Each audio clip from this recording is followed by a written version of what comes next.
Seigneur, que ton Saint-Esprit nous donne au Éternel de comprendre les choses. Que ton Saint-Esprit nous emmène en profondeur, Seigneur, que nous saisissons ce que tu as pour nous ce matin. Nous te présentons le vase que tu vas utiliser. Nous te présentons nos cœurs, Seigneur Dieu. Fais à ta façon. Non pas comme nous voulons, mais comme toi tu l'as décidé. Et que chacun de nous reçoive ce qu'il a prévu pour lui au nom de Jésus. Merci Saint-Esprit parce que tu prends le total contrôle dans le bon détail. Nous élevons contre toute distraction. Nous élevons contre tout esprit de sommeil. Et nous déclarons, Seigneur, que ta parole prend chair en nous au nom de Jésus. Merci pour tout, Seigneur. À toi, au nom de Jésus. Amen. Amen, amen, bien-aimé. Amen. Le Seigneur. C'est toujours agréable de passer ces journées ensemble. C'est toujours agréable vraiment de consacrer ce temps à l'Éternel. C'est toujours agréable. Alléluia. C'est vraiment des temps pour se ressourcer.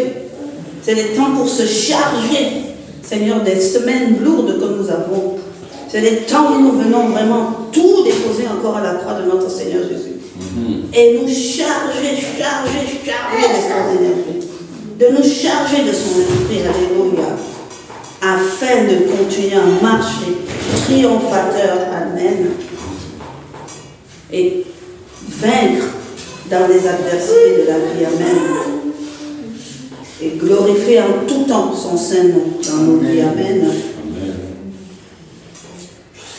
Ma prière sincère, vraiment, c'est que le Seigneur vraiment mette dans le cœur de ses enfants son désir. Qu'il permette, qu'il voit, qu'il saisisse, qu'il discerne la différence qu'il y a dans leur vie. Quand ils donnent du temps à Dieu et quand ils ne le font pas. Amen. Qu'ils réalisent à quel point on est dans le repos lorsqu'on consacre un peu de son temps à l'Éternel dans sa vie. Amen. Amen.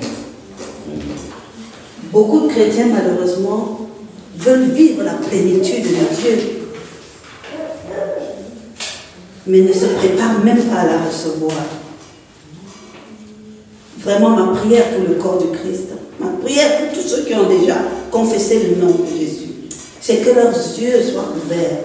Comme Paul pouvait dire, vraiment que l'Esprit illumine les yeux de votre cœur, alléluia, pour percevoir ces choses, pour percevoir ce que l'Éternel a déposé dans la paix, tout à fait. Ce que Christ a mis dans l'invitation qu'il donne à ses enfants. Alléluia. Éternel Dieu de gloire, papa, je te dis merci.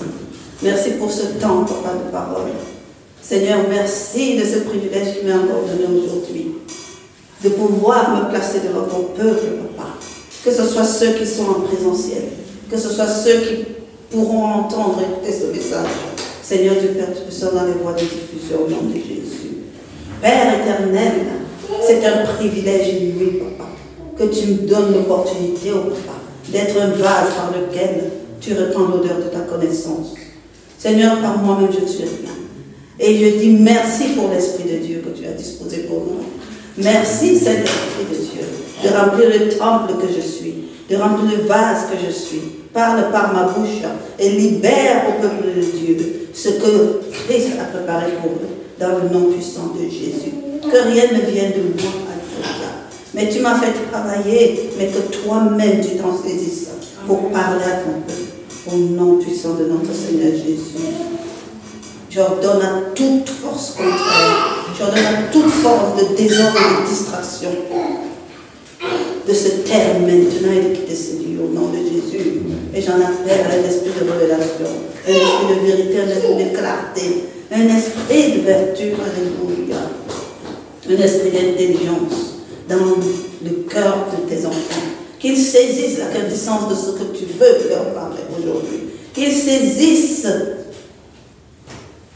la vérité de ce que tu veux leur délivrer, afin que moi comme eux, nos vies soient changées et que nous soyons parfaitement transformés par le renouvellement de l'intelligence. Alléluia. Gloire te soit donnée. Béni soit ton Saint-Nom. Amen. Amen. Mais bien aimé, ça doit être mon conseil apostolique. Il y a une direction. Il y a une direction que nous devons suivre. J'adore ce que l'Éternel fait dans les vies. Parce qu'il donne la direction. Il dit, quand tu te confies à lui, il te montre le chemin que tu dois suivre. Et quand nous voulons marcher avec le Seigneur, nous avons dit et redit que quand il nous donne un chemin à suivre, c'est parce qu'il veut nous bénir. Amen. Donc nous disons que nous avons commencé à faire des choses, à planter vraiment les boulevards de son alliance. Il nous enseigne sur beaucoup de domaines, afin que vraiment quotidiennement, ça puisse habiter nos vies. Amen.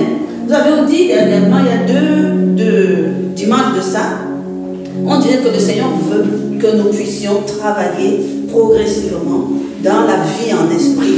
Il veut nous bâtir pour que quotidiennement, dans la pratique de notre vie de foi, nous puissions être en phase avec notre Seigneur Jésus. Amen. Amen. Donc ce sont les différents points. Le week-end dernier, le prophète Brice nous a replanté encore dans la corrélation que nous pouvons trouver entre la manifestation de l'Esprit de Dieu et l'obéissance que nous avons de la parole. Amen. Et avant, il nous a parlé de l'Esprit de vérité. Ce sont des choses, parce que nous devons être transformés. Amen. Nous, on doit être transformés. Nos vies doivent être transformées. On disait que quand nous parlons du royaume et de la domination, nous disions que pour dominer, il faut avoir une nouvelle nature. Amen. Nous devons être de nouvelles personnes. Nous devons être des personnes renouvelées. Alléluia. Amen. Qui, contraire à nos positions avec les natures du monde. Amen. Sinon, nous ne triompherons jamais. Et c'est ce que le Seigneur veut faire en nous. Amen. Donc, vraiment, aujourd'hui encore, le Seigneur nous amène dans l'aspect vraiment de la crainte de l'Éternel. Amen.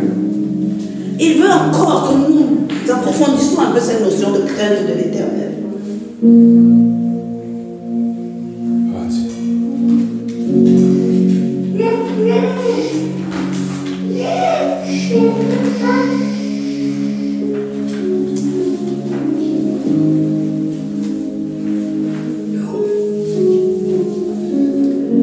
Bibliquement, la crainte de l'Éternel n'a rien à voir avec la peur.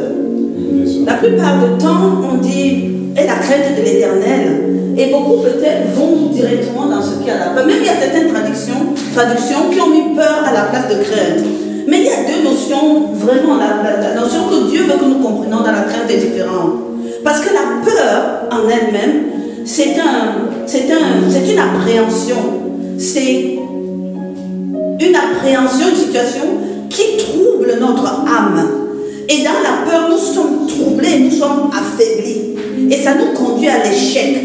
La peur nous conduit à la culpabilité, la peur nous conduit à l'effroi, la peur nous paralyse dans tout ce que nous pouvons faire. L'Éternel ne veut pas que nous ayons la peur, que nous soyons peureux.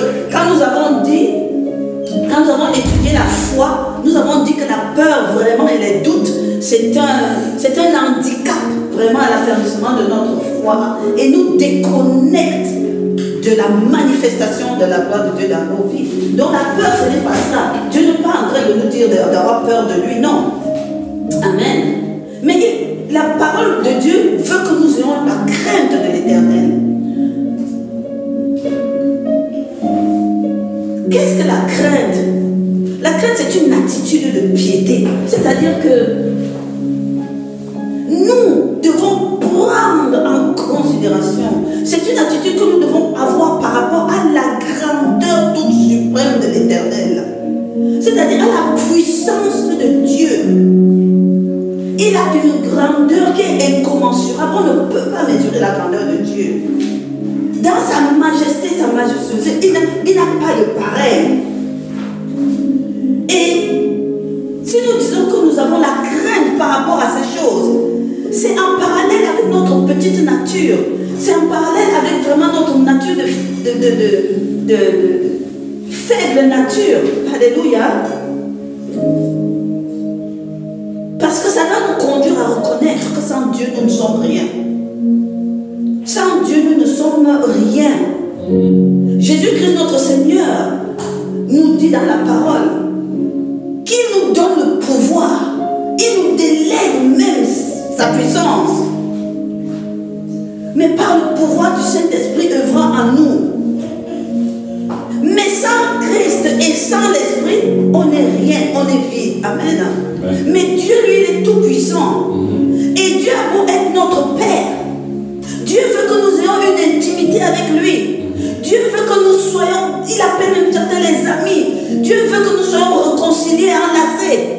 Mais ça ne signifie pas, mes frères et mes sœurs, que nous devons perdre de vue la considération de qui il est, de la position qui est la sienne, de la hauteur qui est la sienne de Dieu. Amen. Autant que nous sommes des enfants, nous pouvons enlacer notre papa, mais en gardant en notre conscience que notre papa là, c'est le Tout-Puissant. Amen. Yes.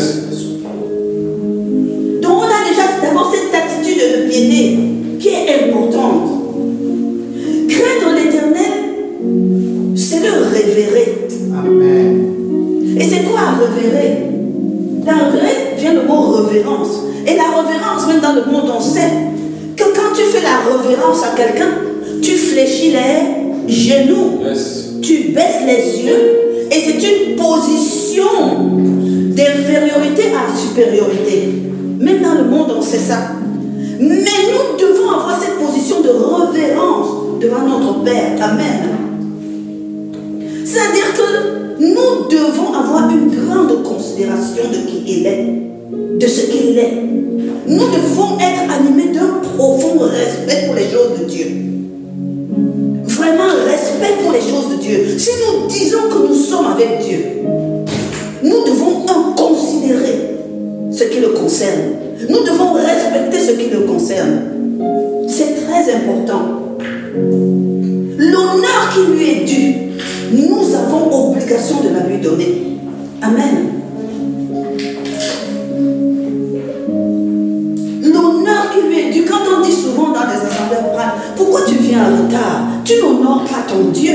Parce que logiquement, si un supérieur t'invite, tu ne viens pas en retard, tu ne le fais pas attendre. Tu ne fais pas attendre ton patron. Amen. Tu ne fais même pas attendre ton prochain tout court. Mais parlons même encore dans les actes de positionnement. Tu ne fais pas attendre ton patron. Combien de fois Dieu, pourquoi tu le fais attendre? C'est toi qui lui as dit, je n'aurai un rendez-vous à telle heure. Amen. C'est pas nous qui prenons nos horaires de rendez-vous. Dieu lui dit ok. Et nous ne sommes pas là. On se fout de sa gueule ou quoi? On se moque de lui? Est-ce qu'on lui donne de l'honneur là? Nous devons prendre ces choses en conscience. Nous devons vraiment être habités de ça.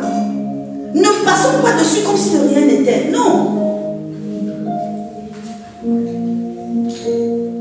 Amen. Lorsqu'on a une situation de révérence, oui, ça implique une obéissance et une soumission. Alléluia. Et c'est important. Craindre l'Éternel, c'est aussi le vénérer.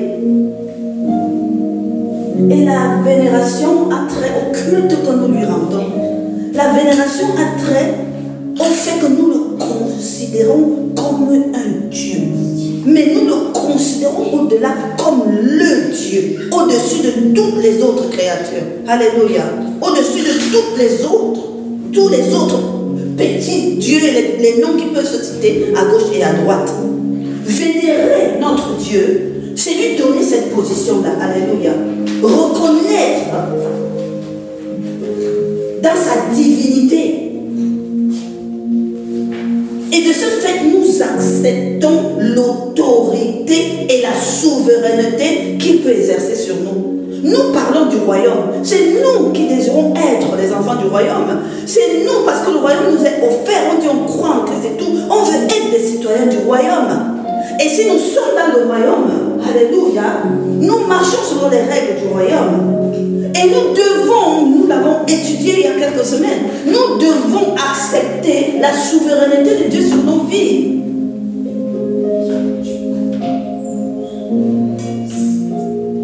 Lui rendre un culte et une adoration convenable. Cela lui est dû. La parole de Dieu dit à toi l'honneur, la gloire.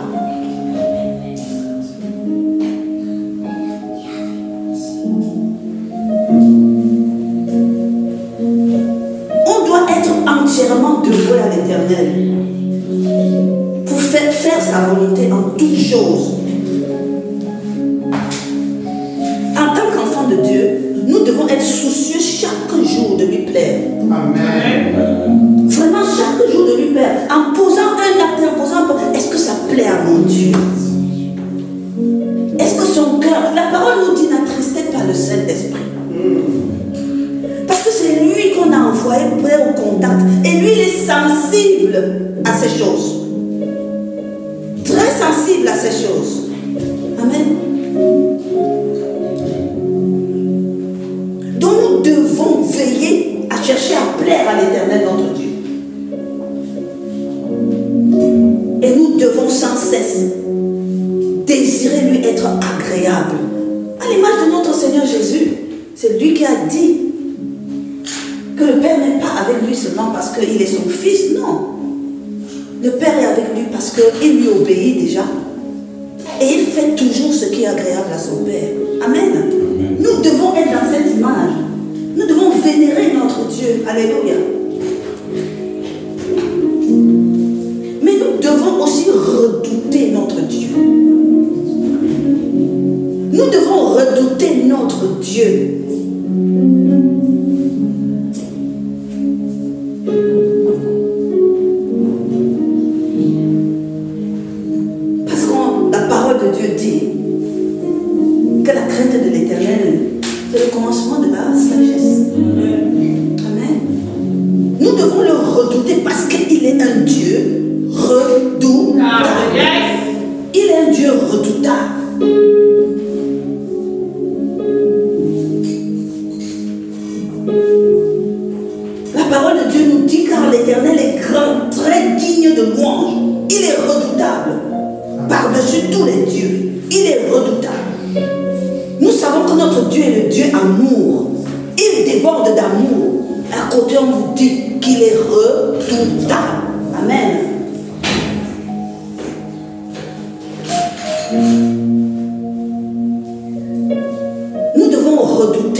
veillons à ce que la portion qui est la crainte de l'Éternel se manifeste en nous, afin que nous soyons complètement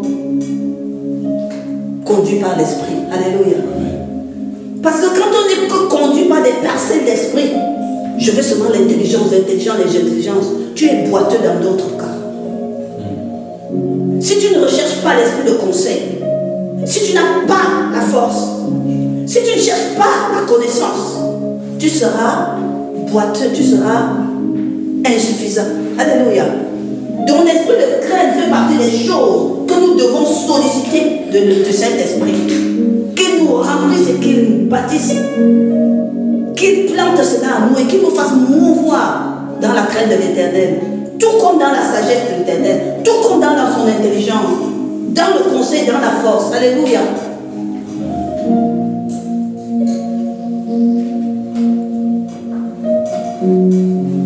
Parce que la crainte de l'Éternel dispose tellement de choses en nous. Esaïe pouvait nous dire, Esaïe 50, quiconque parmi vous craint l'Éternel, qu'il écoute la voix de son serviteur. Quiconque marche dans l'obscurité et manque de lumière, qu'il se confie dans le nom de l'Éternel et qu'il s'appuie sur son Dieu.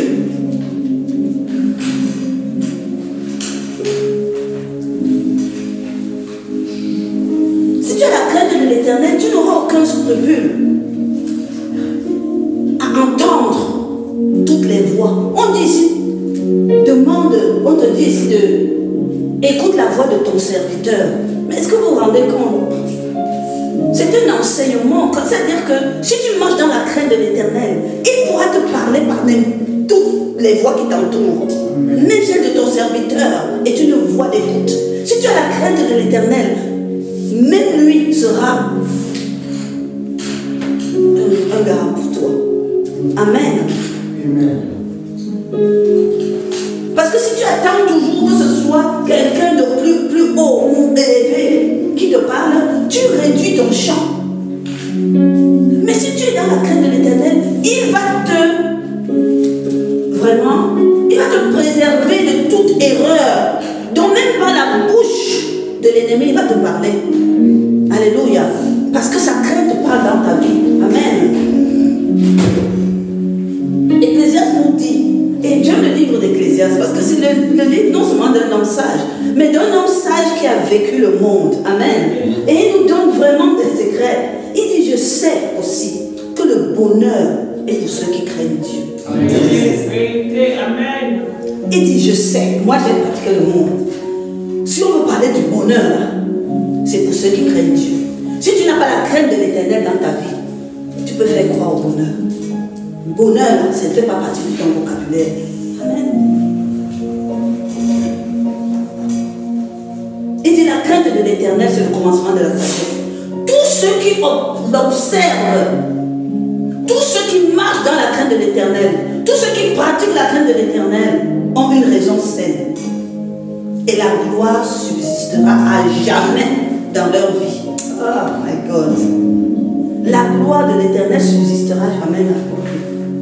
Oh Saint-Esprit de Dieu, bâtis-nous dans la crainte de l'Éternel. Amen. Aiguise-nous dans le déploiement de cet esprit en nous. Alléluia.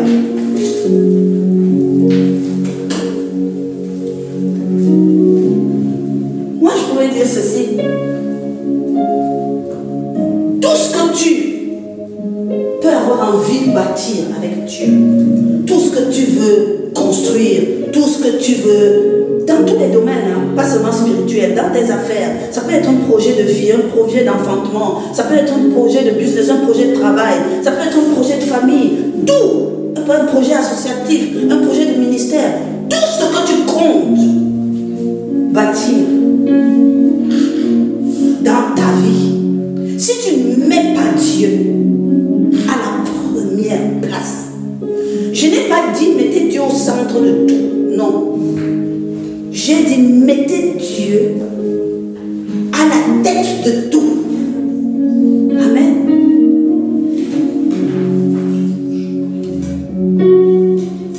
Parce que son placement seulement à ce niveau, parce que tu le connais, va non seulement amener les choses à être élargies, à s'étendre, à s'élever, à s'enraciner. Mais surtout, il y a une dimension dans la crainte de l'Éternel. C'est la dimension de la pérennité. Amen. Ça dure dans le temps. C'est inscrit et ça reste. Ça demeure. Alléluia.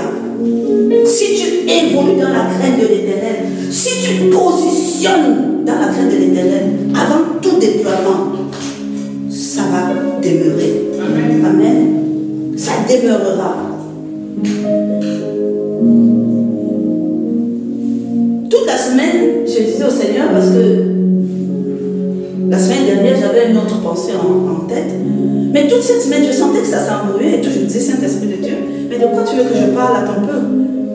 Et j'ai travaillé depuis mardi, mercredi, jeudi, vendredi, vraiment c'était... Et j'étais assez embêtée. Je disais, mais Saint-Esprit, tu ne me réponds pas. Jusqu'à, je me suis dit, bon, samedi, je ne travaille pas. J'espère que le Saint-Esprit va me permettre de... Je sors de ma chambre, je me repose quand même. Je sors de ma chambre, il était peut-être 9h30. Et en passant au salon, on avait allumé la télé. Et je réalise à ce moment que c'est le couronnement. Qu'on était dans le couronnement en Angleterre. J'ai dit, ah, le couronnement, j'avais même déjà oublié. Je m'assois, juste le temps de dire de quoi il se passe et tout. Et l'Esprit me dit, regarde bien, écoute bien, je vais te parler. Tu vas enseigner mon peuple. Je me suis dit, ah, donc le message va, l'inspiration du message va sortir de là. J'ai commencé à regarder. Après, je suis allée chercher une feuille et un stylo pour prendre les notes. Amen. Je vais partager avec vous ce que l'Esprit de Dieu a mis dans mon cœur et il veut que nous comprenions, que nous saisissons dans la crainte de l'Éternel. Il y a des gens, c'est-à-dire nous, les chrétiens, nous avons une manière de fonctionner. C'est l'esprit du propre juste. On croit que comme nous sommes en Christ et qu'on le dit de notre bouche, on est trop loin. Mais dans le monde, dans ce que nous voyons autour de nous, parfois il faut regarder les gens dans les actes qu'ils posent. Si tu veux voir Christ, ne regarde pas. Regarde dans les actes qui sont posés. Et tu comprendras s'il y a Christ dedans ou pas. Alléluia. Et c'est ça que le Saint-Esprit m'a enseigné. Vraiment, je vais partager un peu un déroulement. Et moi, ça m'a vraiment ému et ça m'a bâti. Parce que non seulement c'était attaché à la parole, à la profondeur de la parole de Dieu, mais aussi aux actions prophétiques. Et ça me disait, est-ce que nous parlons de domination? Est-ce que tu perçois le soubassement de la domination? M'a demandé le Saint-Esprit. J'ai dit, mais je me rends compte, dans le monde, toutes les royautés ont été écroulées. Aucune royauté n'a jamais atteint la royauté d'Angleterre.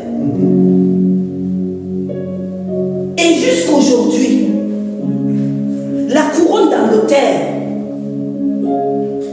la personne qui siège comme roi est le plus riche du monde.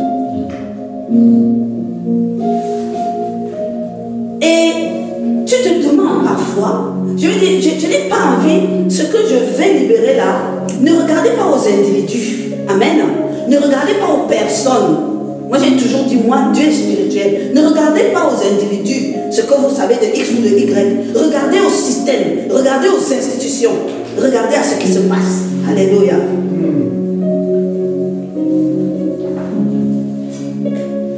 Voilà un couronnement. Nous sommes des rois dans le royaume de Dieu, oui ou non? Oui. Voilà le couronnement d'un roi. Il est peut-être établi roi sur la terre, voilà, dans un pays, dans toute une communauté. Mais si nous voulons être des rois, Dieu, notre Seigneur Jésus nous dit, la nature doit vous enseigner.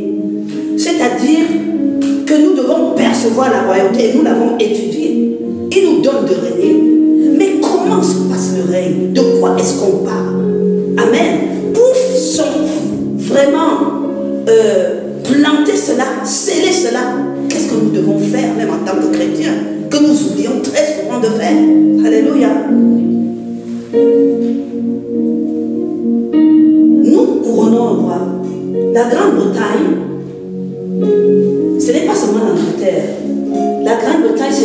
Irlande et l'Angleterre. Ça fait 3. Mais c'est 56 pays dans le monde qui lui sont affiliés. Ils appellent ça le Commonwealth. Amen. Et le roi qui est assis sur le trône en Angleterre est le roi de tous ces pays. Alléluia. On parle de 2,5 milliards de personnes. C'est-à-dire celui qui a assis, la reine d'Angleterre qui venait de mourir, celui-ci qu'on a couronné hier, domine sur minimum 2,5 milliards d'individus. Alléluia. Ça, c'est la première remarque. Le couronnement a eu lieu où? Dans une abbaye, dans un lieu de culte. Amen. Ce n'est pas les salles de fête qui manquent. Beaucoup de personnes font leurs choses plus comme un divertissement que comme une consécration. Yes. Amen. Ça a lieu dans un lieu de culte, donc un lieu sanctifié, quotidiennement sanctifié, parce que le culte de l'Éternel se tient tous les jours. Amen. C'est dans un lieu que cela se passe. C'est important. Là où nous posons les pieds.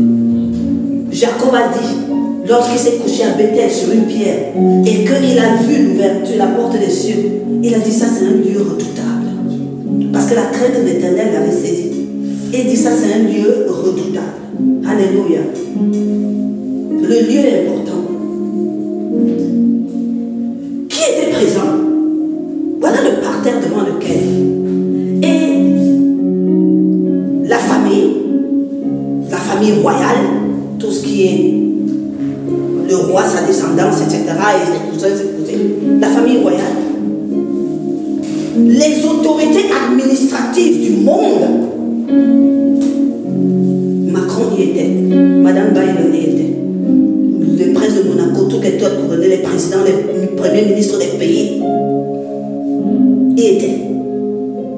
Le clergé de tous les horizons. Tous, même les musulmans, les juifs, les tibétains, sans compter les orthodoxes, les catholiques. Ils sont entrés en procession. Chaque corps, même les églises coutumières du Ghana, du machin, etc. Chacun arrivait en procession. Donc, traîner son Dieu. Non, attends. Il a mené, quand ils venaient comme ça, portant la symbolique de leur prendre, donc ils étaient présents. Et quatrième, le civil, les invités classiques du monde des arts, du monde des parts, etc. Ce qu'on appelle la personnalité civile.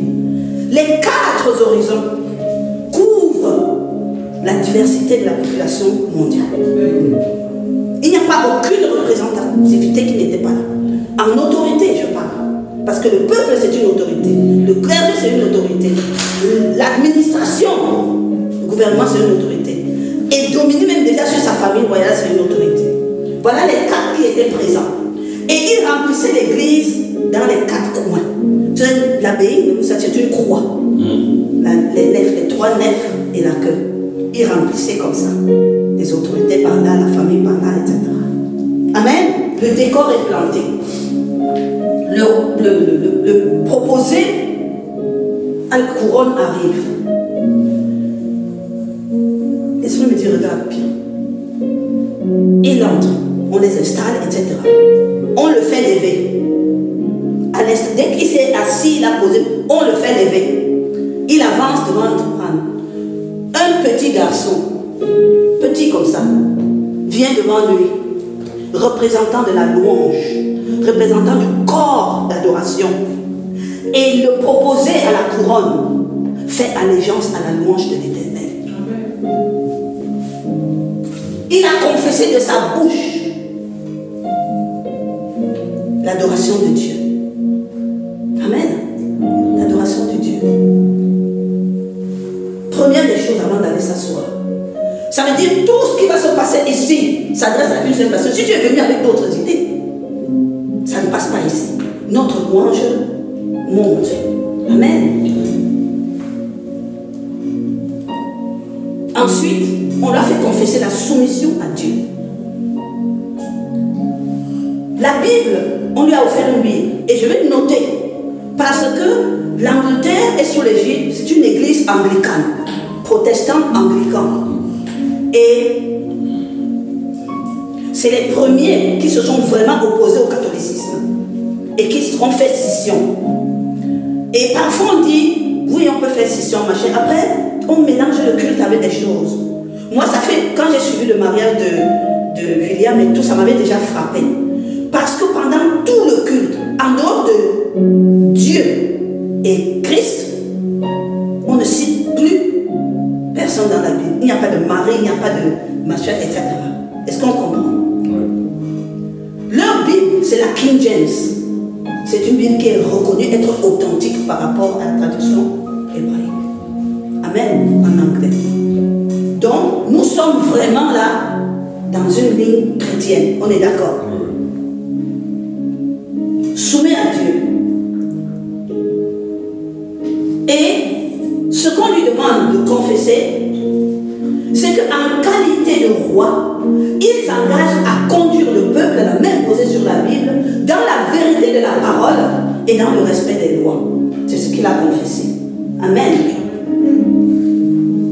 Ensuite, on le prend. Tout ça, il n'est pas encore couronné. On le prend, on l'amène au centre de la nef et on demande au peuple pour le présenter au parterre. Et on demande au peuple s'ils veulent de cet individu, de ce candidat-là, comme roi. Amen. On demande au peuple d'accepter que celui-ci devienne souverain sur leur vie. Je vous ai dit l'acceptation de l'autorité et de la souveraineté. Quand on parlait de royaume, je vous avais dit, un peuple qui ne reconnaît pas la souveraineté de son roi, le roi est un tyran. Amen. Donc la première chose, avant même de le couronner, on l'amène au milieu. Après que lui-même, il s'est déjà soumis au Père et à la parole, on l'amène au milieu, on demande. Et ce qui est particulier, c'est qu'on le fait tourner sur les 4 points cardinaux. Et les 4 points cardinaux, c'est la sphère terrestre. Amen. Tous les 4 représentants des peuples que je vous ai dit ont à leur tour fait des choses. Ils ont accepté de lui comme roi. Amen. Et on tourne vers la famille. Est-ce que vous acceptez comme roi? Ils répondent oui, nous l'acceptons comme roi et nous faisons allégeance à notre roi. Quand on s'est tourné vers les autorités administratives, sans doute, je ne sais pas, est-ce que les Macron ont parlé? Est-ce que les gens qui ne sont pas du Commonwealth ont parlé ou pas? Mais peu importe, tu es là. Amen. Tu es là, tu es assis. Tu n'as pas contesté. Tu as accepté l'invitation. Amen. Les 4 axes, le clergé a dit oui, le civil a dit oui, la famille a dit oui, les autorités ont dit oui. Quand il a fini le tour, là maintenant, quand on t'a accepté, on va t'introniser, on va te couronner. Alléluia. Avant le couronnement, voilà l'homélie qui a duré 5 minutes de l'archevêque. Il dit, nous sommes ici pour couronner un roi. Mais un roi qui va nous servir. Un roi qui n'est pas là pour se servir, mais qui est là pour nous servir. Il est à notre service. C'est pour ça que nous sommes là. Et il cite le verset de la parole de Dieu, voilà, sur la bonne gouvernance que nous enseigne notre Seigneur Jésus. Parce qu'il est dit qu'un jour il s'éleva aussi parmi les apôtres une contestation. Lesquels d'entre eux devraient être estimés le plus grand?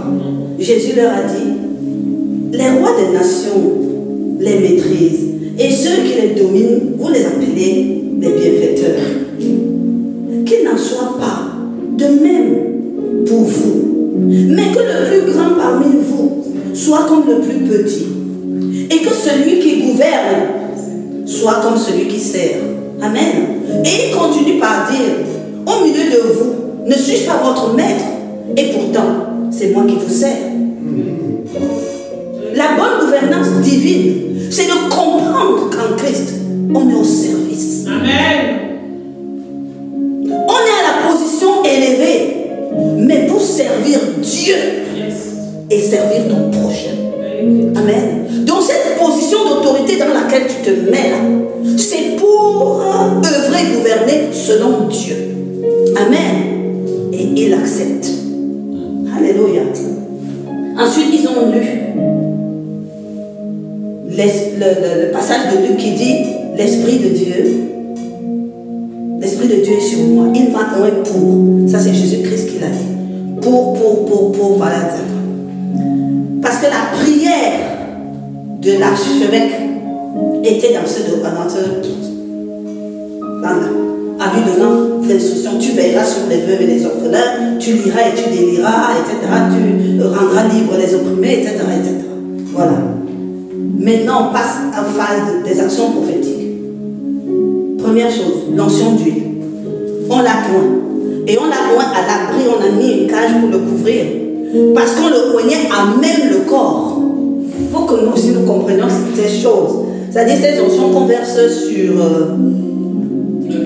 nos vêtements, sur tout et rien, à même le corps. Parce qu'il fallait lui oindre la poitrine, c'est-à-dire son cœur, lui oindre le front, c'est-à-dire ses pensées, et lui oindre les mains pour les actions qu'il allait mener. Alléluia. Après qu'on les oint, on l'a revêtu. À ce moment-là, on le revêt. Et je réalise à ce moment que, après que Jésus-Christ soit sorti des eaux de baptême, il a reçu la plénitude de l'onction. Et ce n'est qu'à ce moment qu'on a commencé à parler du revêtement de Christ. On a dit revêtu de toute la puissance. Il a commencé à opérer, amen. Le revêtement a commencé de tous ses attributs royaux, avec des signes symboliques. On a d'abord porté la robe de louange. Ça, nous le savons dans la parole. On lui a mis sa tunique d'or et on lui a ceint de sa ceinture de vérité. On a porté à ses mains des bracelets. Et c'est des bracelets de force, de sincérité et de sagesse pour protéger, pour qu'il ait la protection divine et pour que lui-même il protège le peuple. Ensuite, on lui a mis l'étole de prêtre pour lui donner une sacrificature. Amen. Comme chef d'église. Et on lui a porté son manteau royal. C'est le manteau royal du Fils qui lui confère sa droiture et son salut. Alléluia. Dans la droiture et dans le salut, on lutte. On l'a fait asseoir sur le trône. Et on a mis dans sa main une boule d'or surmontée d'une croix. Symbole de la domination chrétienne sur le monde. J'ai seulement dit que merci Père éternel. Moi-même je saisis la parole de Jésus. Je saisis la croix du Christ domine sur le monde. Et cet acte symbolique est prophétique. Amen. C'est pour induire la soumission du monde à Dieu et à son Fils Jésus-Christ. Alléluia. On lui a porté un anneau au doigt, symbole de la dignité royale et comme alliance entre le roi et Dieu. On lui a mis un gant à la main droite pour symboliser la pureté, l'intégrité du roi dans ses actions. Pas de salissure, pas de etc. On lui a mis le sceptre de commandement pour son autorité et le pouvoir royal. Et on lui a mis une épée pour la justice et l'équité dans le trône de sa gouvernance. Et pour clôturer le tout, on lui a placé sa couronne sur la tête. L'élection divine, c'est toi le roi. Et le peuple a entamé la prière, God save the king, que Dieu sauve le roi. Et la prière de l'architecte était, puisse l'Éternel Dieu rendre ton trône éternel. Et je me souviens que c'est une grâce de ceux qui craignent l'Éternel. C'est une grâce. Parce que dans Psaume 81, il dit, c'est Nathan qui met un cantique, c'est Étan, pardon, qui met un cantique. Et pendant qu'il célèbre toute la grandeur de l'Éternel et il est en dévotion devant l'Éternel, l'Éternel lui fait comprendre que j'ai fait mon alliance avec mon élu. Voici ce que j'ai juré à David, mon serviteur. J'affermirai sa postérité pour toujours et j'établirai en lui un trône à perpétuité. Alléluia. Un trône à perpétuité. Donc la prière pour l'affermissement du trône est une prière en droite ligne, en droit alignement du trône de Dieu. Amen. Et on peut se demander, ça monte, ça bouge, ça tourne, etc. Qui règne sur 2 milliards et demi de population, le tiers de la population mondiale? Donc vous pouvez penser, on pense toujours que les grandes choses, c'est démoniaque, c'est Satan, etc. Moi j'ai tendu l'oreille pour saisir la profondeur de la parole, parce que seule la parole me rassure qu'on marche dans les plateformes de l'Éternel. Quand tu la confesses et quand tu agis, le reste, ça ne m'intéresse pas. Même si tu portes la robe mini jusqu'ici, ce n'est pas ça. Ce qui sort de ta bouche et les actes que tu poses, ça nous dit où on va. Alléluia. Et je pourrais dire, si tu commences une affaire comme ça, si tu commences comme ça, en déposant en grand Christ, au commencement de toutes choses, ça sera périn au nom de Jésus. Alléluia. Ça sera périn parce que tous les actes prophétiques, il n'y a aucun espace qui a été laissé. Et tu peux rentrer chez toi, tous les invités. Quand Macron reprend son point, dit au revoir, rentre en France. Il rentre en France et dans sa propre autorité, il dilue ça. Lorsqu'on dit souvent que même des personnes, quand ils sont dans le monde des ténèbres, ils ont des pratiques de positionnement comme ça pour pouvoir asseoir leur autorité démoniaque. Parce qu'ils trichent ce que l'Éternel lui a établi. Alléluia.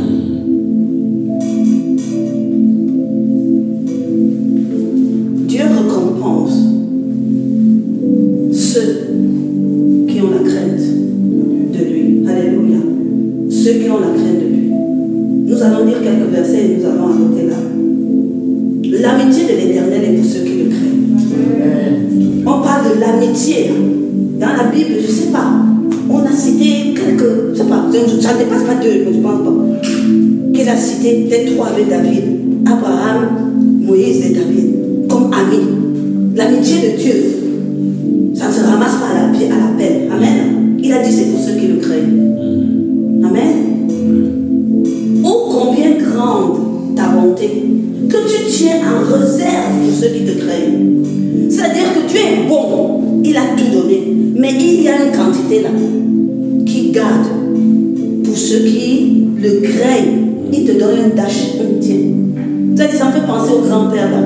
On donne tout le monde, mais il a toujours une marmite, toujours prête là, un régime de bananes toujours.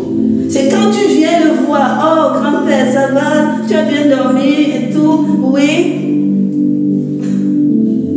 On ajoute pour toi. C'est comme ça.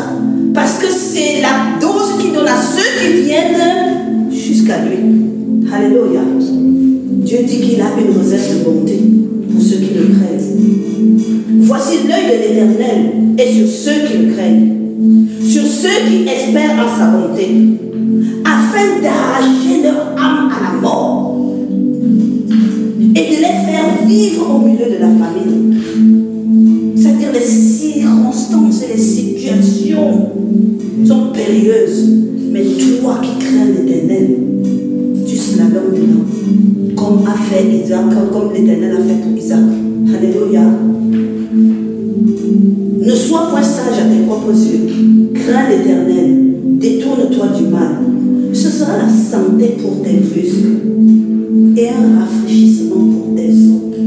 Amen. Ce que nous disons là, il faut que nous soyons bien. On dit crains l'Éternel et tu verras que ça va couler dans ta vie. Deutéronome 2. Dieu avait promis un pays. Dieu avait promis à son peuple un pays où coule le lait et le miel. C'était déjà une promesse faite, établie. Mais écoutez ce qu'il dit.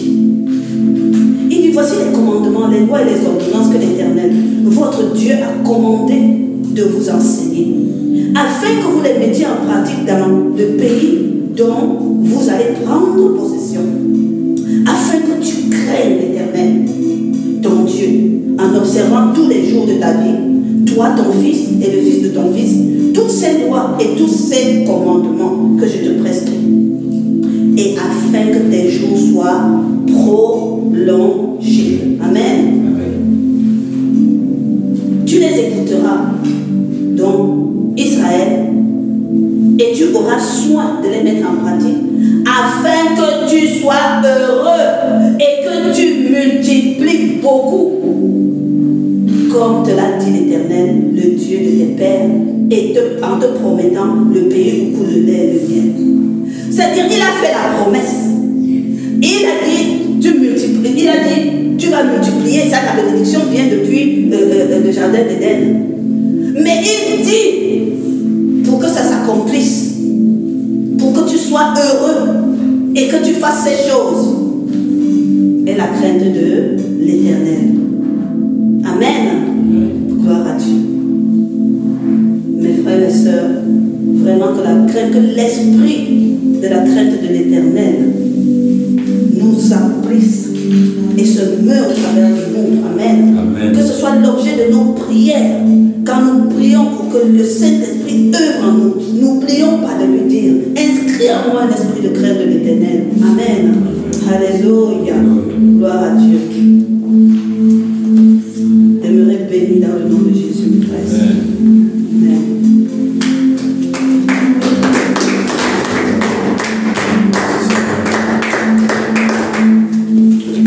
Alléluia. Gloire à Dieu pour cette merveilleuse parole. Alléluia.